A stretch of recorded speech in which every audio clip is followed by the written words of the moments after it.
What an exciting wild card round that was. That was pretty awesome, and I'm here to talk to you all about it. Okay, so starting with the first series, I'm going to brag a little bit. I predicted Tigers win game one, Guardians win game two, and Tigers win game three. And that's exactly what happened. From that first game, it was amazing. Okay, that first game was a rematch of Gavin Williams and Tariq Skubal back a week prior, and Skubal did not disappoint. He had 14 strikeouts, pitching into the eighth inning, holding on to a 2-1 lead, and he gets pulled. Kudos to him. Everyone's clapping. He dealt. But then things got interesting in that ninth inning. Will Vest lets up a hit to Jose Ramirez. There's an error. He doesn't just go to second. He goes all the way to third. And now there's literally no outs. Man on third. Bottom of the ninth. And you're down 1 run. Just put the ball in play the other way to right field. Fly out. Just get this game tied. Well, guess what? Will Vest strikes out the first batter. Now there's 1 out. Second batter hits it. Jose Ramirez starts running, but wait, it goes right to the pitcher. He's caught in a pickle, and he's out. That's tough because you want to run on contact, but you don't expect it to just go to the pitcher. If it just goes to maybe shortstop or second base, he's going to be safe, but it goes right to the pitcher, and he gets out. That's a tough break for those Guardians. And then you just got the third batter to fly out, and that's over. Tigers sneak it out, and Tigers win game one. They got blown up in game two. It was close for a while, but then it just got blown open, and Guardians won game two. But then Tigers took care of business. The veteran Jack Flaherty in game three, he dealt, and Dylan Dingler, home run to get the lead, and then they just blew the game wide open, and Tigers took this series. Guardians must be pretty sick to their stomachs. I mean, they rode hot for September. A lot of people commented on my video and texted me saying, oh, the Guardians are so hot. How are you going to pick against the Guardians? It's game three, and I'm like, Tigers are going to win. People are like, what? No, Tigers are only going to get 1 run, maybe 2. They can't hit. They can't hit. Guardians pitching so good. Have you seen the Guardians lineup? That lineup is actually pretty bad. And the Tigers have some guys that can hit. And I saw it the whole way. Tigers were going to basically refresh their slate. Yes, they blew the division, but it doesn't matter. Get into the playoffs and see what happens next. I mean, you don't win a prize for winning the division. Sure, you get something, but you want to win the World Series. So, clean slate. We're going against the Guardians. They know they can beat them. And what did they do? They beat them. So, kudos to the Tigers. They're moving on to the ALDS, and they're going to go against the Seattle Mariners. That will be a fun series.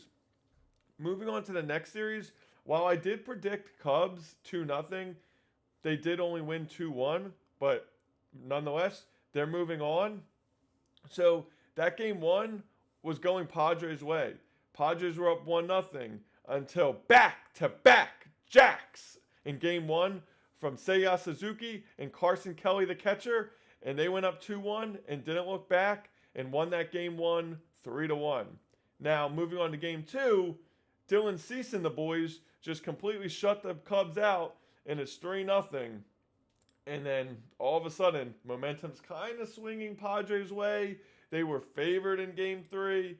It's a little nerve-wracking, but I trust Wrigley, and I trust Chicago to get it done. And what did they do? They got it done in game three. Kudos to Dansby Swanson, the number 1 overall pick, who didn't really blossom until maybe 4 or 5 years through his career, but he made some insane plays throughout the series of the 3 games, including multiple plays in game 3.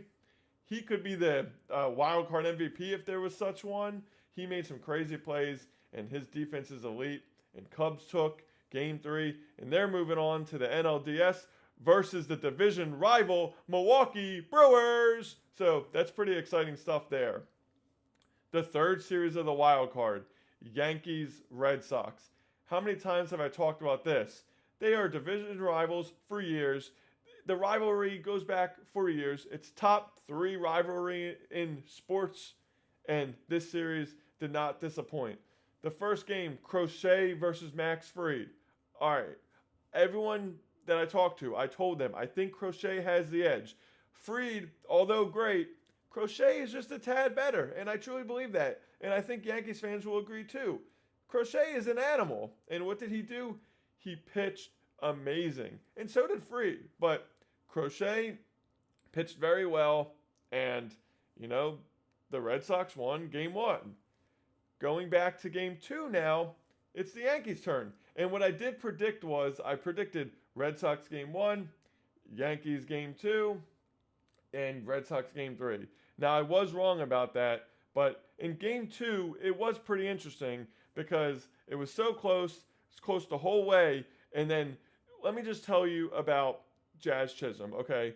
Jazz Chisholm made a crazy play. I believe it was in inning 7 in game 2, where he dove and stopped the ball and basically saved the ball from going up the middle and losing the lead to Yoshida on the Red Sox. Almost killed the Yankees again, but Chisholm dove, got it, and held the play. Didn't allow crazy amounts of runs. And then what did he do in the 8th inning? Austin Wells singles, and Jazz Chisholm ran all the way around the bases to second, to third, to home. His speed was elite. And boom, scored the winning run. Austin Wells, the catcher, drove it in. And David Bednar came in game 2 and closed the door, and they won game 2. Now, game 3 was just all about who? Who is this? Do you watch baseball? Schlittler. Okay, the rookie early for the Red Sox versus the rookie Schlittler. All the reports were saying someone is going to get blown up. Who is it going to be? Is it going to be Schlittler? Is it going to be Early? Like, there's no way these rookie pitchers get into the game 3 elimination and both pitch amazing. Well, they both pitched. Early pitched okay. He didn't get lit up, but Schlittler pitched unbelievably. Okay, how do you really go in and have 12 strikeouts and pitch 8 innings? I don't know, but literally, Schlittler got it done. The Yankees won. I'm going to look up Schlittler's age really quick because this was just a truly crazy performance. 8 innings and 12 strikeouts. He literally, 2001, wow. So he basically is 24 years old. Just turned 24, and it's crazy. And he's from Massachusetts, big Boston fan, but it doesn't matter because when you get to the big leagues, if you're on the Yankees, you're a Yankees fan there. So he got it done. How good does it feel to pitch against your team that you grew up rooting for and just eliminate them from the rest of the playoffs? Wow. Unbelievable. All right. So I was wrong about that series. Red Sox did not win. Sorry, Yankees fans. I went against you. I didn't bet the Red Sox, but I predicted the Red Sox, but they lost. So, no, I truly think it's good for baseball. Yankees, Aaron Judge, like Red Sox, their lineup is good overall, very good, top to bottom, but there's not like a guy like Aaron Judge in that lineup, obviously, by any means. So it's good for baseball to have Judge keep going in the playoffs. And, Judge is hitting the ball well. I mean, he's single after single. He's hitting for average. Doesn't have that home run in the playoffs so far, but he's been hitting for average, okay? So they're going against the division rivals, Toronto Blue Jays. Next series, Dodgers-Reds. Pretty disappointing. I mean, I did predict that the Dodgers were going to win 2-0, and they did. So that was another call by me. But, who didn't see that coming because Dodgers are just so good and the Reds snuck in. But I would have liked to see the Reds compete a little bit. I mean, I know game 1, they kind of messed around with the Dodgers bullpen a little bit, got up to 5 runs, and then, game 2, they jumped up 2-0, and I'm like, oh, wow, maybe they can force game 3, maybe they can make this close, but does anyone really have an answer for the Dodgers offense? I'm pretty scared. I mean, if you're having Shohei Ohtani hit 2 home runs and Teoscar Hernandez hit 2 home runs in game 1, it's pretty scary. So we'll see what's going to happen. Dodgers are going against the Phillies. NLDS is starting pretty soon. Kind of scared. So, but you know what? It's the perfect time to dive into the NLDS and give you my thoughts about that. We're going to the playoffs. We're going to the playoffs. It's Bryce Harper time. Oh, his bat fell, but Harper, let's go. It's playoff time, baby. Mike Piazza, get out of there. We got Harper, playoffs. Okay, so it's the Dodgers-Phillies. The Dodgers opened up as a slight favorite, but that doesn't surprise me because the Dodgers hitting and how they just completely manhandled the Reds, it's scary, okay? We have the upper edge in pitching. Let me just tell you, for game one, we have Chris Sanchez, who's 6-0, under a 2 ERA at home. This is his time to shine. He's getting game one start of the NLDS. I think we do have the slight advantage for game one, especially because they're throwing out Ohtani. Okay, Ohtani's not going to pitch more than 4 or 5 innings. And then after that, their bullpen is complete trash. I mean, our bullpen is shaky too until we get to Duran, but their bullpen is not that great. And I'll tell you a fun fact. Ohtani has not homered. Ohtani's homered at every single stadium except for 2.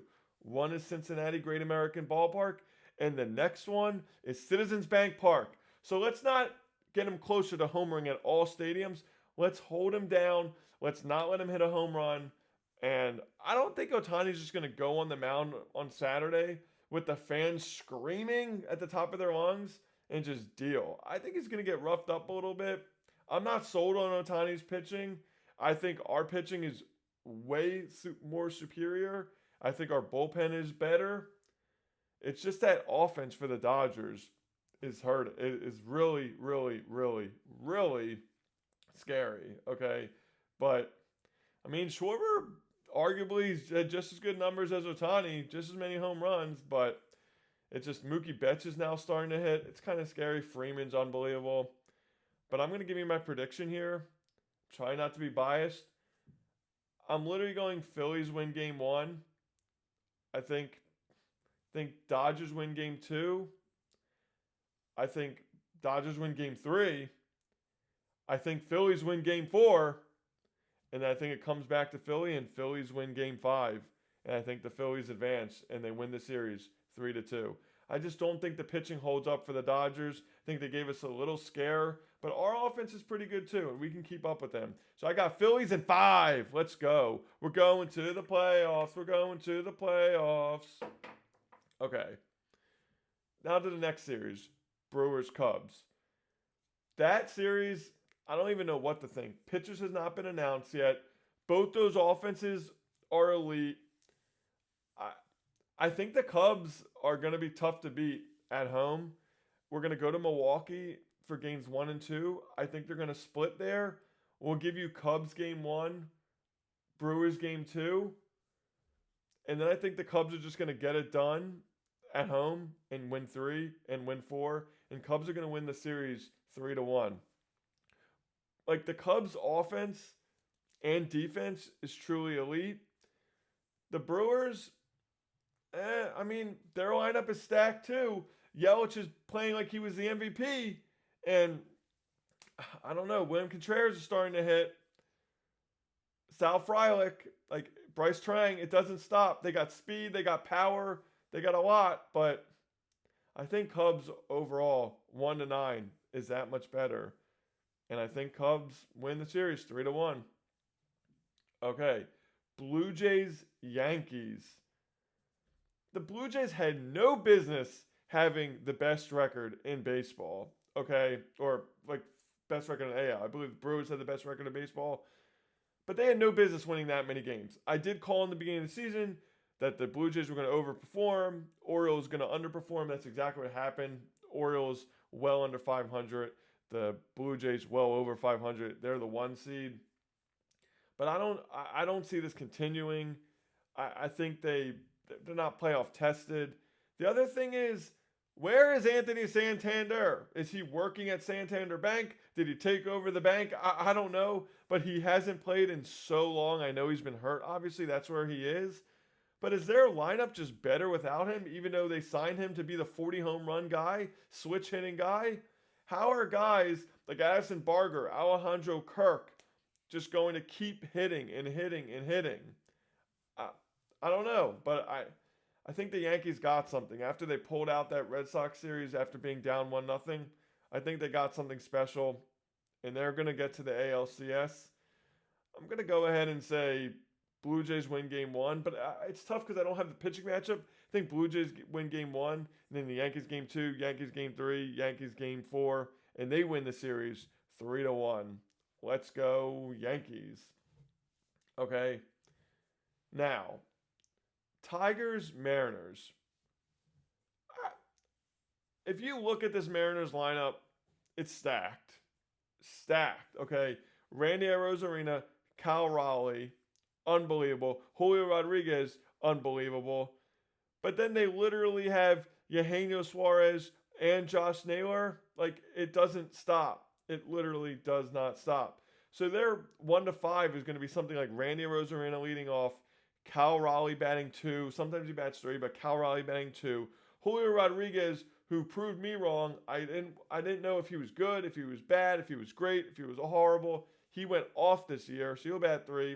And then you got Josh Naylor, Eugenio Suarez. This team's great. And then they still have J.P. Crawford. Yeah, this team is tough. And their pitching is unbelievable. Kirby, Brian Wu, Bryce Miller. They got a lot of guys, okay?